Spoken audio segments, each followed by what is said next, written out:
The MLB draft was awesome last night. We had some really good picks. We had some really bad picks. Today's video, as you saw from the title, of course you clicked it, you know what you're clicking on. We're gonna be going over the best picks from the first round of the 2020 MLB draft. We've got 8 different players, guys that I'm very excited about, guys who I think are going to make an impact during their career, have big ceilings, big potential, some of my favorite players in the draft. I'm also gonna be making a video about the worst picks in the draft coming out. I'm gonna be ranking draft picks, grading draft picks. This is going to be your spot on YouTube for the MLB draft. So if you guys are not yet subscribed to the channel, make sure you click that sub button. You're gonna have all the MLB draft coverage over here. Remember to go on over to Twitch. I'm gonna be streaming during the draft. You wanna see my live reaction, live breakdown of all these prospects from your favorite team. That's the best place to do it. Make sure to leave a like on the video if you're enjoying this stuff. I'm gonna be grinding hard, so likes do help me out. I wanna hear your guys' opinion on the draft, so make sure you get in the comment section down below. Let me know what you're feeling. Who do you think was the best pick? And remember, you can follow me on Twitter and Instagram at GiraffeNeckMarc. Links in the description, always talking baseball over there. So let's get it started off with a bang. The #1 overall pick, Spencer Torkelson. I love the pick. He is definitely going to be one of the best picks in this draft. I mean, there's a reason he went #1. To me, he feels like a Paul Goldschmidt Volume 2 kind of player. Now, yesterday he was announced as a third baseman in the draft, which I don't think you should take a whole lot of stock into. Players get announced at positions all the time, and they end up changing. To me, Spencer Torkelson is a first baseman. He can be a plus fielder at first base with that incredible bat. He's a good athlete. I really like the tools that Spencer Torkelson has. Makes him a really exciting player and a guy who can probably come up to the majors in a very short amount of time. At the plate, quick hands, compact swing, but with those quick hands and compact swing, he still is able to generate a ton of power and hit the long ball. Great lower half, uses his legs. He's not an arm swinger. He has great balance at the plate, which is a huge thing for me in my evaluation of players. Takes the ball to all fields, has power to right field. That's great. Like I said, you were getting a Paul Goldschmidt type player in Spencer Torkelson. I think this was the perfect way to start off the draft. Great job by the Tigers. Another great pick in the MLB draft started really early. We saw some guys drop a couple spots and end up being fantastic, specifically for the Kansas City Royals, where they got Asa Lacy, who was my #1 pitcher on the board this year in the draft. He is absolutely disgusting. Lacy is listed at 6'4", 215, but he looks like an absolute mammoth on the mound. Left-handed pitcher, and he has unbelievable stuff. Nasty curveball slash slider. Maybe it's even a little bit of a slurve, a slower curveball, a harder slider. Builds that off of a really nice fastball that sits around 94, 95, but is easily going to play at 97, 98 with the major league level. He's just going to learn how to pitch a little bit more, use that body even more than he already does. He's pretty effortless in how he throws. Good speed changes. He's devastating versus lefties. I don't know how lefties are going to hit this guy. With that speed, with his arm angle, with how big he is on the mound, the change of speeds, he's going to be almost impossible to hit. And he also has a really good changeup that can be a very effective out pitch against right-handed batters. He comes up as one of the best picks in this draft, not only because I think he's extremely talented, but he dropped all the way to 4 in the Royals' lap for a guy who can be a future ace of that rotation. Gonna help their rebuild process a ton. I'm very high on Asa Lacy. One of the biggest surprises of the draft came when Austin Martin dropped to the #5 overall pick, and I don't necessarily think it's because he's not a good player. I mean, he's on my best players list because Austin Martin is a really solid player, one of the most exciting prospects of the draft. Now, for me, Austin Martin was ranked as my 4th overall prospect in the draft. Some people had him as high as 1, a lot of people in that 2 to 3 range. They classified him last night as a shortstop from Vanderbilt. To me, he feels like more of a second baseman, but he's played short, he's played second, he's played third, he plays all the outfield positions. He's a super utility man and is going to be a really nice piece for the Toronto Blue Jays to add, probably to center field really, because Biggio and Bichette there. Austin Martin's got a really nice short swing. He can be a little bit pull happy, but he generates a lot of power when he does pull the ball. He just doesn't have that power necessarily to go to right field just yet, but I can see that developing in his game because he does have such a short and simple swing. During the draft, you heard a comparison of him to Mookie Betts, and I think that's very accurate. Very similar players, very similar swings, and they both went to Vanderbilt. I love that comparison a lot. The power will come. I can see him being, a 20 homer guy. He's going to hit for high average. He's going to get on base. He's going to play hard, run the bases well, do everything. He's an all-around player. I see him developing into a really nice piece of that Toronto Blue Jays core. Add him on to Biggio, Bichette, Vlad Guerrero Jr., Nate Pearson. This team is going to be very scary in the future, and Austin Martin is going to be a big part of it. At the #8 overall pick, we saw the San Diego Padres take the first high school player off the board when they picked outfielder Robert Hassel out of Independence High School in Tennessee. Now, he wasn't my highest rated outfield prospect from high school, but he was still inside my top 10, actually slotted in exactly at #8. I am very high on Robert Hassel. I love everything with this kid's swing. At 18 years old, he's 6'2", 195, built like an athlete. I absolutely love his swing. You see that there's a lot of home run potential there. He launches the baseball. He drives the baseball so well, uses that lower half, has a strong upper body as well, drives and lifts the baseball very well. Lightning quick hands. I mean, through the zone, he is extremely fast. There is nothing long about his swing. Short, compact, through the zone, but he still gets a ton of power with a high finish. He's all around a solid player. I don't necessarily know what outfield position he slots in best just yet, but he is going to be an outfielder for a very long time. He's going to be in San Diego, have a lot of success. I absolutely love this pick of RH3. He just needs to learn how to wear his hat a little bit, put it down a little bit more. But as a baseball player, unbelievable. The sky is the limit for this kid. The next pick up was the Colorado Rockies, who took my favorite high school prospect in this draft, Zach Veen. And honestly, if this kid had a full high school season, you might have seen him go number 1. He is that talented. When you look at his swing, you say, wow, a little bit of Cody Bellinger, a little bit of Bryce Harper, 2 of the best left-handed hitters in Major League Baseball. He has absolutely silly pop. This kid at 18 years old and the size that he has, this kid hits the ball effortlessly and very hard. The left-handed stroke, he's not doing too much. He's quick through the zone. Nothing is long about his swing. Great finish. Finishes tall, finishes strong. He has quick hands. He's just a nasty, nasty hitter. Now in the outfield, I see him as a corner guy, maybe eventually moving to first base, especially if you go to Colorado where the outfield is a little bit bigger. He is a good athlete. It's just his arm doesn't necessarily play that well, especially in Colorado with that big outfield. So maybe you stick him in left or right, whichever one's going to be best for his arm. He'll be able to cover a lot of ground, but if you're Rockies fans, what you're excited about is his hitting. His hitting is absolutely disgusting, and playing him in Colorado, in that awesome hitter's ballpark of Coors, it's only going to help him even more. Zach Veen might be one of the best picks in the draft. For my next best pick, we jump to the number 12 spot, where the Cincinnati Reds picked Austin Hendrick out of West Allegheny High School in Pennsylvania. 6 foot, 195-pound outfielder. There are some issues with his swing, but the raw materials, the raw talent, the raw skill, it is crazy high. With his swing, there definitely is a weird hitch with his hands that is going to get exposed if not fixed and shortened up. He does tend to like cock them back and forth a little bit. It's a bit clunky, but when he makes contact with the ball, barrel to the bat, the power is wild. He is explosive through the zone. The hips, the lower half completely snap, fire through the zone, quick hands, despite, you know, that weird hitch. He's hitting baseballs at Wrigley Field during BP halfway up the bleachers with ease, with a wood bat at only 18 years old. He's playing in Cincinnati. That ballpark's going to be great for him if he makes it there, which I think he very much does. I think he actually has a pretty strong arm, better than what he's showing. I think he's going to develop that arm. He can be a right fielder for the future. He's a good athlete, but the big thing here is silly power. Jock Peterson type power, if that makes sense. That's kind of where I see his swing, and we know Jock Peterson can hit. So Austin Hendrick, I love that pick by the Cincinnati Reds. Kind of just love all the high school outfielders.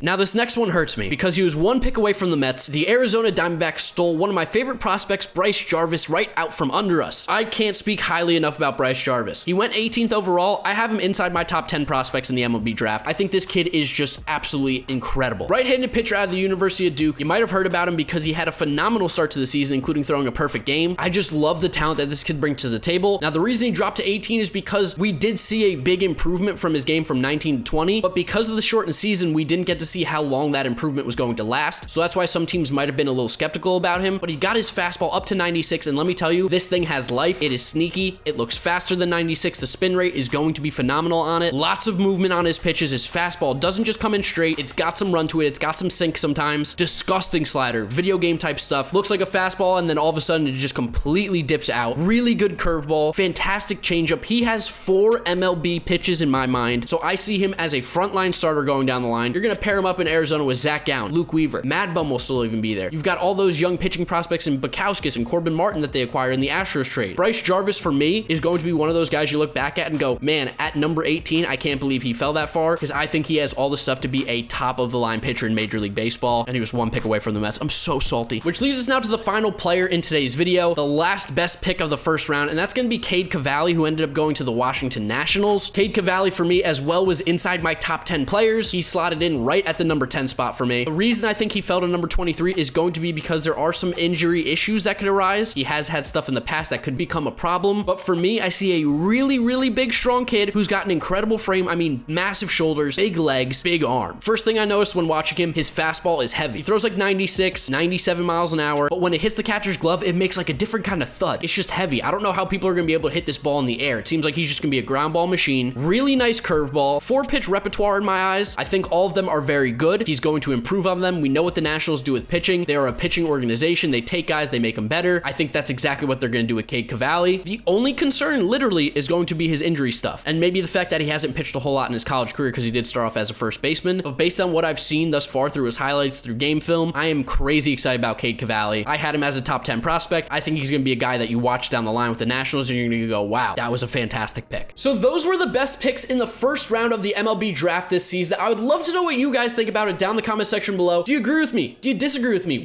Who do you think were the best picks? Was there someone I left off? Let me know what you think down below. Remember to leave a like on the video if you did enjoy it, as well as subscribe to the channel. We are dropping so much MLB draft content, you don't want to miss it. Best way to not miss it, click that sub button. There's so much talent in the first round. If a guy wasn't mentioned in this video and wasn't mentioned in the worst one, there's a good chance that I just think it was a fine pick. You'll see my opinions on every pick coming up maybe later this week, maybe even tomorrow. But that's where I'm gonna wrap up today's video. Those are the best picks of the first round. I got a lot more stuff to make. You guys know the drill from here on out. YouTube recommends you watch this video as well as this is my most recent upload. So click through those if you have not yet seen them. Remember to come through to the Twitch stream if you want to see my live reactions and breakdowns of prospects as they get drafted in the second round. Thank you guys for watching, the amazing support, and I'll see you all tomorrow for another video. Or actually even later today. I don't know. Bye.